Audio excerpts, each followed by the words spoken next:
Those were all of the winners on the PGA Tour in the last year. Welcome into tonight's Golf Central. I'm Chantel McCabe. We'll have Tripp Eisenhower and Jaime Diaz with us in a moment. We have reached the end of the 2019 calendar. And in the last 12 months, people may have been hopeful, but no one could truly predict that Tiger Woods would continue to make history and that Rory McIlroy would have another dominant year. Let's first reflect on how monumental it was for Tiger Woods beginning in April when he made history at Augusta National, winning green jacket number 5. In October, Tiger tied Sam Snead's PGA Tour wins record with 82 coming at the Zozo Championship just this past weekend. Playing captain, Tiger Woods led the United States team to yet another victory in the President's Cup. Tiger Woods now owns the most winning matches of any player in the President's Cup after going 3-0 in Australia. Phil Mickelson just behind him. Now let's switch gears and go to Rory McIlroy, who had 4 wins in the calendar year. It all began at the Players' Championship in March with that brand new trophy. He won by just a single stroke over Jim Furyk. Then the Canadian Open, a final round 61 to win by 7 strokes. And of course, the season-long race, the FedEx Cup. He got to raise that trophy, winning the Tour Championship a couple months ago. That momentum continued into the fall schedule, the WGC HSBC Championship in China, winning in a playoff. How about a recap for his year? All 4 wins, and he finished top 10 in 19 of 25 worldwide starts. That's pretty impressive as he continues his very, very good resume. Rule number 1 is there for a reason. Brooks Koepka wins twice this year. First, successfully defending his title at the PGA Championship, winning his 4th major championship. And Koepka won again at the WGC FedEx St. Jude Invitational, playing with Rory McIlroy in the last group on Sunday. It was Koepka's first WGC title. This is how the calendar year ends when it comes to the official World Golf Ranking.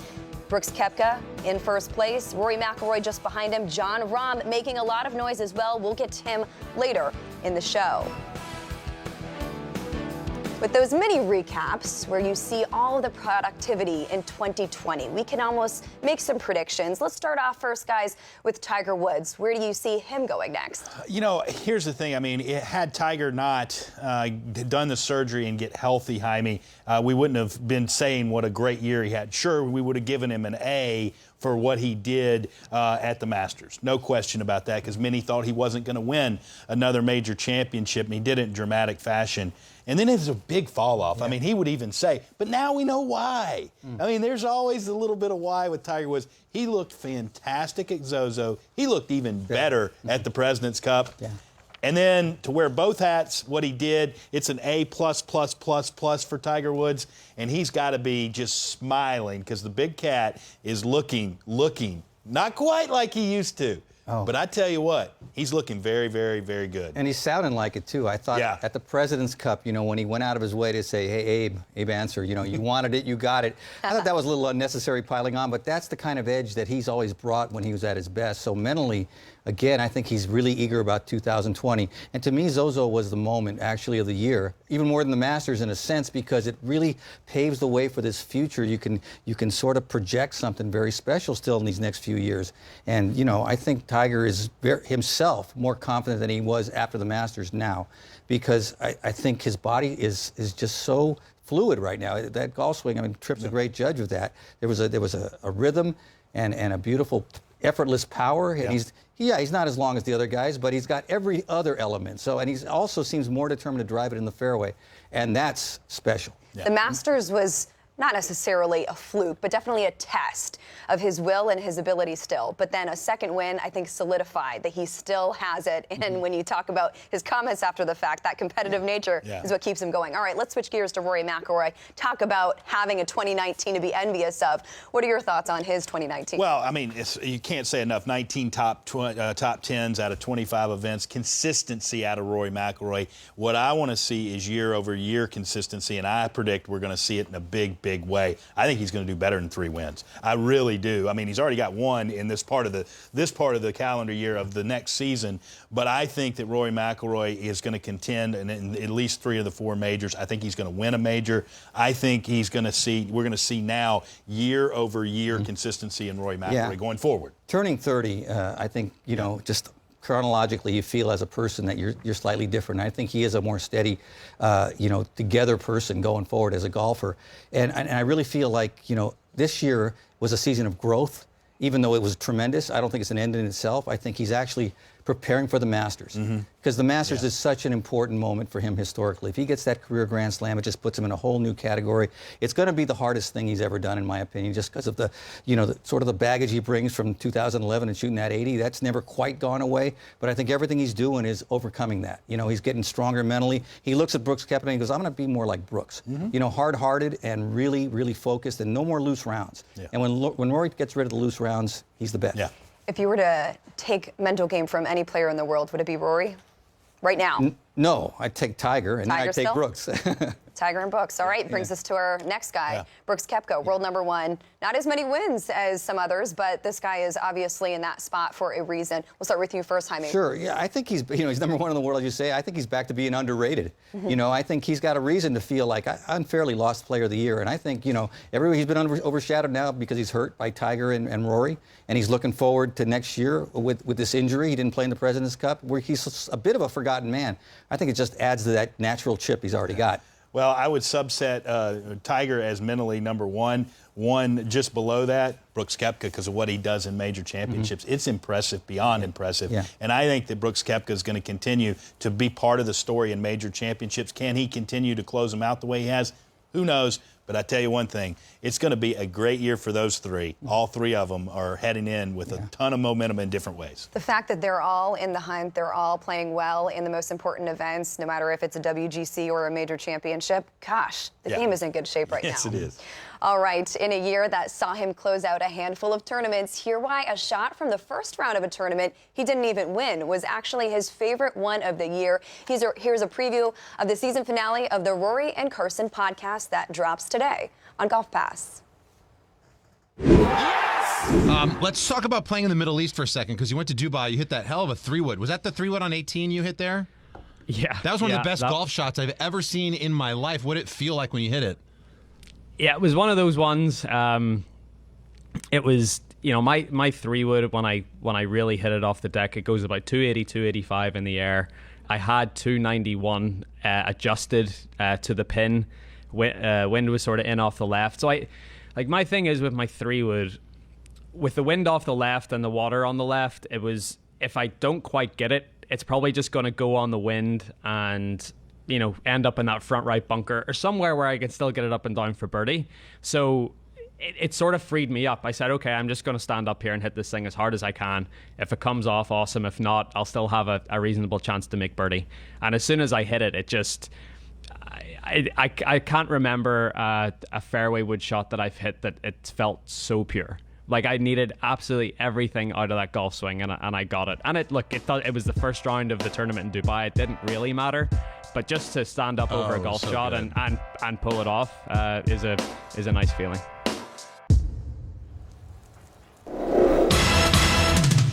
Time now for the last edition. I can't believe it's the last edition of Alternate Shot for 2019. I'm a little bit disappointed, but I'm never disappointed to see Jeff Shackelford from the left coast. Jeff, let's get right to the last alternate shot. You ready? Yep, let's do it. Jeff, will Patrick Reed ever get picked for another team event? I didn't think he'd ever get picked again after Paris trip, so why on earth would I ever say he's never going to get picked? It's just not going to be in my vocabulary. I don't know why he was selected, frankly, this because of what happened last time, and then obviously Tiger couldn't make a last-minute switch. That would have been awkward after what went on at the Hero or whatever. That might have been an issue for him. So I think that it's going to be very hard to see him on teams unless he makes it on points, because these team events are hard enough for the players. They're not getting paid to be there, Tripp, and you don't need extra drama, and he just seems to bring drama wherever he goes. But that said, These captains do crazy things sometimes, right? Yeah, they do. I understood Tiger's pick at the time, unlike you. I understood it at the time because he did have form, and I thought that everything was behind him from France, but then he brought it back in a big way. So I will agree with you that I think it's going to be tough for him to be picked. Now, I'm not going to leave him out of team events altogether because he still could be in the QBE shootout.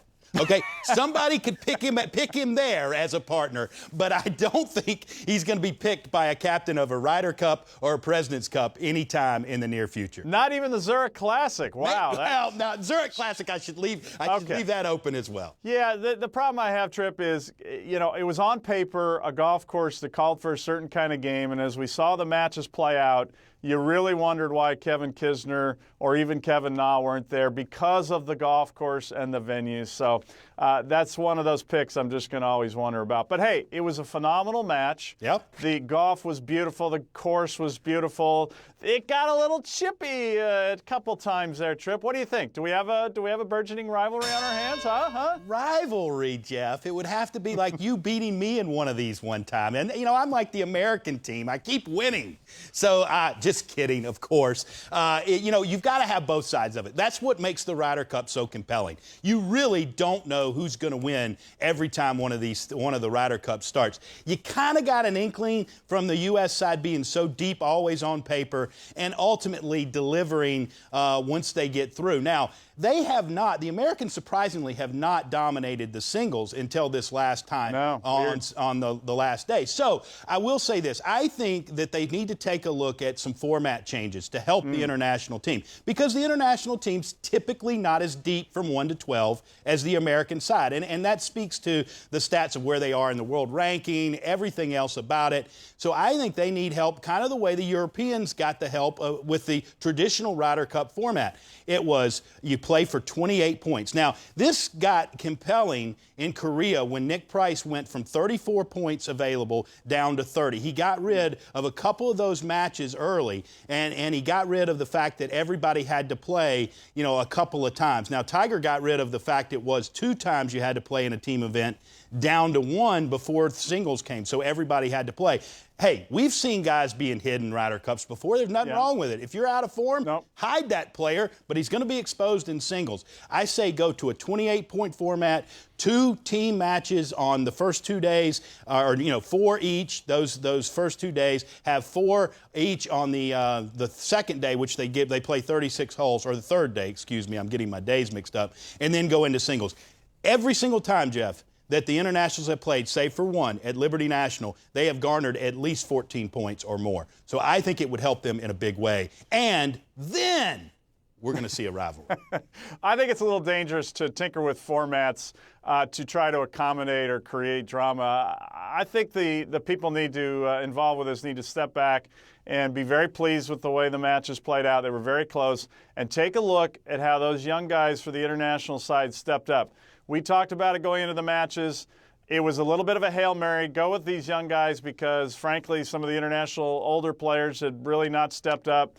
Those young guys did, and I think they set the stage for some exciting matches to come. So I say leave it alone. Don't try to get cute. You never know. You might outsmart yourself if you do that. Well, the future does look bright for the international side with their young stars, no question about it. Now, Jeff, we're coming up on the end of 2019. What is Jeff Shackelford's biggest takeaway from this last year? Well, there's no question, Trip, the story of the year. In fact, I'm kind of regretting my Golf Writers Association of America vote right now, but it was Tiger Woods. Come on. He was incredible. It was a little rough there in the middle, made you wonder, and then he just put a beautiful bow on the end of the year by being a captain, winning all of his matches, sitting out, hey, I'm that confident in my team, which I still can't believe he did. And he has positioned himself so well and reminded us that when you put him on a quality golf course, set up in a major championship fashion, he still the best player on the planet, and that's pretty cool. Well, you kind of stole my 1A, so I'm going to go to my subset of 1A with a little asterisk by it because, of course, Tiger Woods would be the biggest takeaway of 2019 for all the reasons you just cited, and moving into 2020 and beyond for Tiger. But speaking of 2020 and beyond, what happened in 2019, seeds were planted of a new rivalry, and that rivalry is Brooks Koepka and Rory McIlroy. Look, we saw Brooks Koepka win a major, win 3 times, and not get Player of the Year, outpaced by Rory, at least statistically, and having more consistency. And I tell you what, they're friends, which is fine, but they also, I think we're going to see a great rivalry in major championships and on the PGA Tour for many, many years to come. So that's my biggest takeaway from 2019. Tiger, Tiger, Tiger. All right.